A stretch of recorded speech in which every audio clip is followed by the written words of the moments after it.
السلام عليكم. لا تنسوا الاعجاب بالفيديو والاشتراك في القناة تشجيعا لنا لنستمر بنشر المزيد ان شاء الله. لكن بعد هذه المحاولة والكرة الملعوبة وبعدت للجميع بأن السنغال ليست منافذ لويس فان جال، بينما في الجانب المقابل يمنى هولندا ناتاناكي فان دايك. محاولة أخرى لدوران الطواحين ملعوبة أمامية اللي لاعبينهم كلهم لاعبين محليين. استعادة البطولة المفقودة منذ عام 66 رقم 22. كرة بمحاولة ملعوبة الأولى الأولى الأولى الأولى الأولى الأولى الأولى الأولى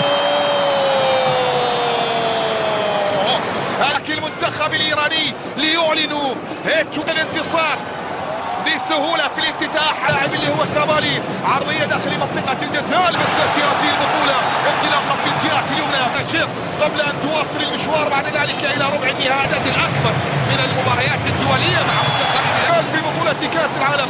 عرضية داخل منطقة الجزاء، لكن أيضا طالت الكرة الماضية، عادت مرة أخرى وصلت إلى إدريس جاييه.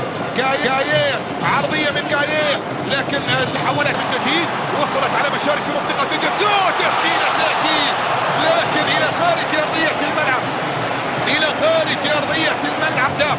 منها هدفين عن طريق ساكا الإنجليزي، الكرة عن طريق نابيرت يلعبها. تحولت الكرة إلى خارج أرضية الملعب الآن. محاولة استلام مرور بشكل مثالي جدا، لكن مرمى تعود في الجانب المقابل مرتدة عن طريق يمتلك 3 مشاركات في منافسات بطولة تشيلسي. كرة عن طريق دومفريس عرضية داخل منافسات دوري أبطال أوروبا. على العرضية الآن، عرضية مرور بشكل مثالي جدا، ولا زالت الأمور مستمرة بنتيجة التعادل. يلعب الكرة، البحث عن العرضية، تأتي العرضية وسنتحدث بشكل تفصيلي في قادم لحظات. المحاولة ملعوبة هولندية وصلت خطيرة جدا، التقدم ملعوبة داخل منطقة الجزاء. ديلي بليند، راسية من ديلي بليند لكن إلى خارج أرضية الملعب، إلى خارج جديد.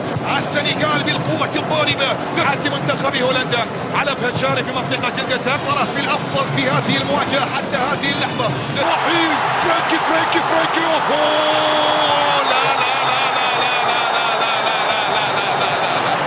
لا لا لا يفعل ضمت كولومبيا ومنتخب الداخلي منطقة الجزاء. راسية لكن أيضا تغطية. وخبي المغربي أسود الأطلس خسروا ذلك. لم يسبق لهولندا أن خسرت أمام منتخب الأوروبية في بطولة كأس العالم.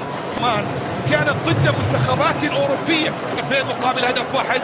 كرة بمحاولة تقدم ومرور، تسديد تأتي لكن فان دايك في المكان المناسب لمنتخب بلادك هولندا. فان دايك اللقب الأول. دومفريس في رحلة المحاولة يترك الآن عرضية داخل منطقة الجزاء. والقائمة المحاولة لا زالت تحاول مشاري في منطقة انتقال المنتخب إلى نهايات كأس العالم وإلى المباراة المركز الثالث أيضا. مع هولندا ما بين أقدام هذا الرجل، شاركات العشر في الوصول إلى الدور الثالث مستمرة وقائمة ما بين لاعبين المنتخب السنغالي. مواجهة ديلي بليند يلعب كرة عرضية في البطولة. كرة بمحاولة ملعوبة الآن داخل منطقة الجزاء. دومفريس لا زالت مستمرة وقائمة وتسديده. كرة تأتي عن طريق بيرخاوس ستيفن بيرخاوس لاعب اياكس. البحث عن الكرة العرضية ملعوبة العرضية لكن وجد في التوقيت المناسب ويتصدى للمحاولة الماضية ويمنع عادت مرة أخرى. لا زالت المحاولة بصافرة موجودة وخطأ يأتي أخرى إلى القارة الآسيوية. وللمرة 29 يظهر في ظهوره الأول على مستوى القائمة. وصلت في الجهة اليمنى، التقدم يأتي الآن وتسديد. السلام عليكم ورحمة الله وبركاته. في فيديو جديد، حلقة جديدة من قناة سموتين. حلقتنا النهاردة تكون عن أبرز اللاعبين الدوليين الغائبين عن مونديال قطر 2022. قبل ما نبدأ حلقتنا يا ريت تعملنا لايك للفيديو، تشترك في القناة وتفعل زر الجرس عشان يوصلك كل جديد. ويلا بينا نبدأ الفيديو مع بعض. هنقول أول 2 لعيبة معروفين معانا وبشكل رسمي خارج البطولة، وهم هالاند ومارتن أوديجارد لاعيبة منتخب النرويج. ومنتخب النرويج ما صعدش أساسا من تصفيات كأس العالم. نفس الشيء اللي بينطبق على محمد صلاح وتريزيجيه اللي ما صعدوش مع منتخب مصر. أما بقى المفاجأة الكبرى استبعاد ساديو ماني في اللحظات الأخيرة بسبب عدم تعافيه من الإصابة. وكمان منتخب فرنسا استبعد كريم بنزيما بسبب الإصابة. وكمان بعض اللاعبين اللي هي منتخب بلدهم ما تأهلش، وهو المنتخب القوي منتخب إيطاليا. منتخب إيطاليا زي ما احنا عارفين ما عرفش يتأهل لمونديال قطر 2022، وده استبعد عدة نجوم زي فيدريكو كيزا، ماركو فيراتي، جانولي دوناروما، وبونوتشي وكليني ونيكولا باريلا وماركو فيراتي. وكمان منتخب كولومبيا مش هيكون موجود في كأس العالم، وده اللي هيمنع اللاعب خميس رودريجيز وفالكاو ولويس دياز من المشاركة في البطولة. بعض اللاعبين زي الجزائري رياض محرز ورامي بن سبعيني.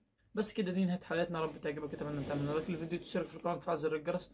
لايك وشير للفيديو. سلام.